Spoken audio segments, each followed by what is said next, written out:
Winter time in Ireland is usually the best time for surf, and that's when you get the best waves, but it's also when you're more up against the elements, and you need a lot more motivation and grit and determination to be a surfer. And then you make that journey, you get there to the surf, and then you have to sort of motivate yourself to get into that icy wetsuit, hope it keeps you warm enough, and then get in the sea and survive in the water. And often as you first get in, sometimes the water's even warmer than the air, and you're looking around, you've got the snow on the mountains, and you just think, oh my god, like, what am I doing? But it's quite magical as well. That's what makes surfing in places like this, like Ireland, unique, because it is such a different environment. Challenges you to be a surfer.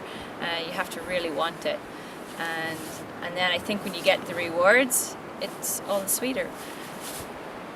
So yeah, when people think of surfing, they have this image of Hawaii or Australia and, you know, sunshine, palm trees, white sandy beach. And when you're a surfer in Ireland, the reality is really different. You're in a totally different environment. You're really up against the elements a lot more, and it's a lot harsher. And to be a surfer in Ireland takes much more, I think, dedication, motivation, even just to get out of your bed in the morning when it's freezing cold. Like this morning, pull back the curtains and it's this icy, frozen like wonderland, and I having to go outside the door with my jug of water and defrost the van before I can get going.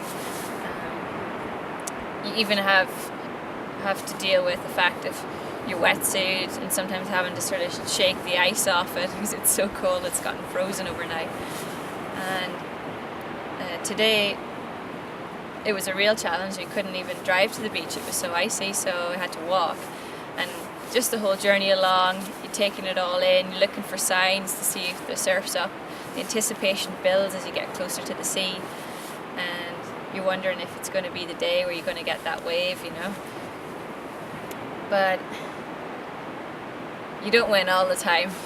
We got down here today and it was smaller than I'd hoped for, you know. Just wasn't really doing it. But then you have those days where it really does pay off. I call them like the glory days, and you get that smoking wave.